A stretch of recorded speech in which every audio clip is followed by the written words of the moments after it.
Motilal Oswal financial services के head of research institutional equity Gautam Duggar साहब हमारे साथ कार्यक्रम में शामिल हो रहे हैं और उन्होंने एक बहुत ही बेहतरीन रिपोर्ट लिखी है महाराष्ट्र के चुनावों को लेकर। आइए उसी से के साथ करते हैं शुरुआत। चुनावों के नतीजों का क्या असर पड़ेगा ये मैं आपसे बाद में जानूंगा। गौतम जी, सबसे पहले ये बताएं कि क्यों महाराष्ट्र के चुनाव देश की इकोनॉमी के लिए और बाजार के लिए इम्पोर्टेंट है। Anil ji, good morning. मुझे यहाँ बुलाने के लिए धन्यवाद। Thank you sir. Maharashtra economically one of the largest state है इंडिया का। जीडीपी में 10% से ज्यादा कंट्रीब्यूशन है। देश की अर्थव्यवस्था का न्यूक्लियस है, आधार स्तंभ है। पॉलिसी मेकिंग के लिए बहुत ही बड़ा ये एक स्टेट है। सबसे ज्यादा इंडस्ट्रियलाइज स्टेट है इंडिया का। और पिछले 5 सालों से हम देख रहे थे यहाँ पे काफी पॉलिटिकल इंस्टेबिलिटी थी। काफी पार्टियों के लोग पार्टियां बदल रहे थे, गवर्नमेंट बदल रही थी। तो एक थोड़ा सा पॉलिसी मेकिंग में इन सब चीजों के वजह से थोड़ा एक मोमेंटम रुक जाता है। तो उस लिहाज से ये चुनाव बहुत महत्वपूर्ण थे। और चूंकि लोकसभा चुनाव में जो इनकम्बेंट पार्टी है उनका परफॉर्मेंस उतना अच्छा नहीं था महाराष्ट्र में, तो बाजार भी इसको लेके थोड़ा नर्वस था। अब जो नतीजे आए वो बहुत ही उम्मीद से बेहतर आए। अगर आप देखें एग्जिट पोल्स के सारे प्रेडिक्शंस, जो हाईएस्ट प्रेडिक्शन था उससे भी 15% ज्यादा या 20% ज्यादा सीटें एनडीए को मिली है। और क्योंकि मैं पॉलिटिक्स का काफी एनालिसिस करते रहता हूँ, महाराष्ट्र में अगर आप देखेंगे 1990 के बाद पहली बार यह हुआ है कि किसी पार्टी को या किसी अलायंस को इतनी सारी सीटें मिली है। पिछले 25-30 सालों से आप देख रहे थे सिंगल लार्जेस्ट पार्टी को बिफोर 2014 70 या 80 सीट के आसपास मिलती थी। फिर 2014 में बीजेपी ने नया रिकॉर्ड बनाया 122 लेके, और इस बार उन्होंने उस रिकॉर्ड को भी तोड़ दिया है। तो सबसे इंपॉर्टेंट बात है कि स्टेट में एक स्टेबिलिटी आएगी अभी गवर्नेंस को लेके। और एक नजरिए से अगर आप और देखते हैं तो जो सिंगल लार्जेस्ट पार्टी है वो बहुमत से केवल आई थिंक 12 या 13 सीटें उनको कम है। तो बहुत एक स्टेबिलिटी मिलेगी ओवरऑल पॉलिसी मेकिंग और गवर्नेंस एजेंडा को। इसलिए ये बहुत इंपॉर्टेंट इलेक्शन था बाजारों के लिए। बिल्कुल ठीक बात है। महाराष्ट्र की अहमियत काफी ज्यादा है और अब इस रिजल्ट के बाद क्या लगता है आपको किस तरह का असर बाजार पर पड़ेगा। अनिल जी, हम देख रहे हैं पिछले 3-4 महीनों से बाजारों में एक थोड़ा सा कई सालों बाद करेक्शन आया है। अगर आप देखें अक्टूबर में निफ्टी 6% करेक्ट हुआ था एक मंथ में। ये मार्च 2020 के बाद पहली बार हुआ है कि एक मंथ में मार्केट 5% से ज्यादा करेक्ट हुआ है। ऑलमोस्ट 55 मंथ्स, लगभग लगभग 5 साल हो गए थे बाजार को 5% का करेक्शन दिए हुए। दूसरा, आपने देखा कॉर्पोरेट अर्निंग्स का थोड़ा सा मॉडरेशन हुआ था, राइट। पिछले 4 सालों में अर्निंग सीएजीआर करीबन 23%, 24% रहा है निफ्टी का। इस साल का अब अनुमान घट के 5% हो गया है। पिछले 7 महीनों में अप्रैल से जब से FY25 चालू हुआ है, निफ्टी के अर्निंग्स 8% कट हुए हैं। हमारा ईपीएस एस्टिमेट 1140 रुपया था अप्रैल में, अब वो 1060 हो गया है। तो 8% ईपीएस कटा है।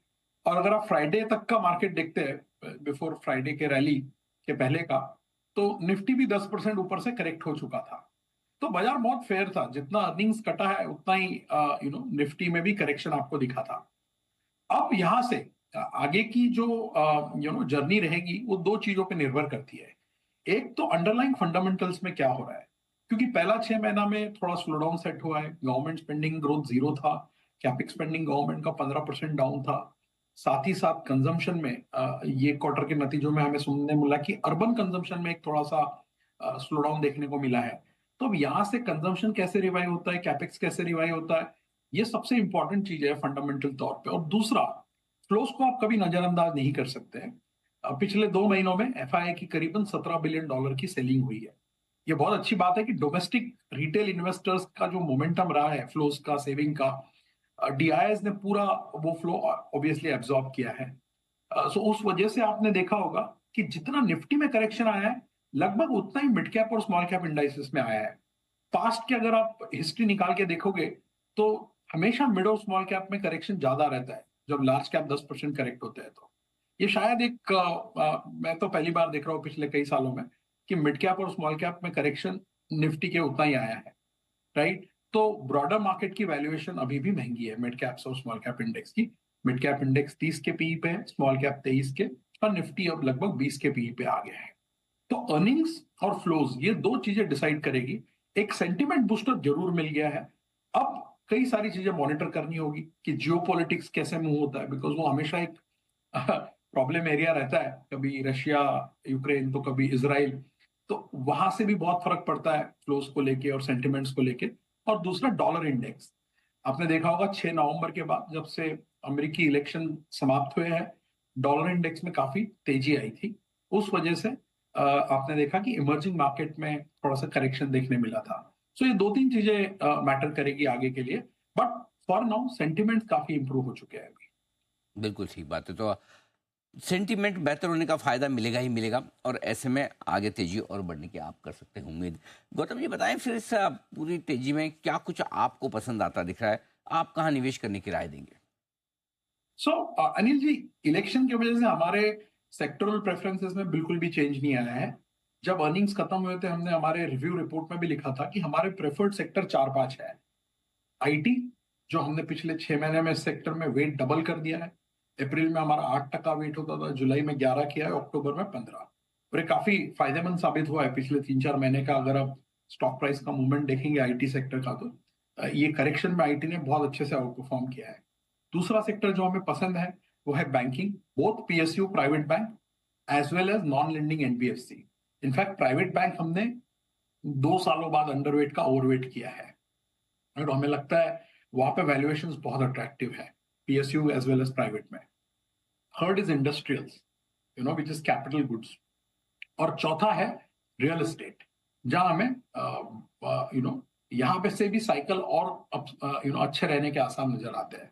सो ये 4-5 सेक्टर है। कंज्यूमर डिस्क्रिशनरी भी आप शायद उसमें इंक्लूड कर सकते हैं, जहां पे हमारा नजरिया बहुत पॉजिटिव है। ओके, तो ये कुछ एक सेक्टर से जहाँ पर बढ़िया एक्शन हो सकता है और यहाँ पर निवेश करने का मौका आपको दिख सकता है। गौतम जी बहुत बहुत धन्यवाद आपका समय देने के लिए और विस्तार से बाजार के डायरेक्शन पर हमारे दर्शकों को राय देने के लिए। बाजार दिन की ऊंचाई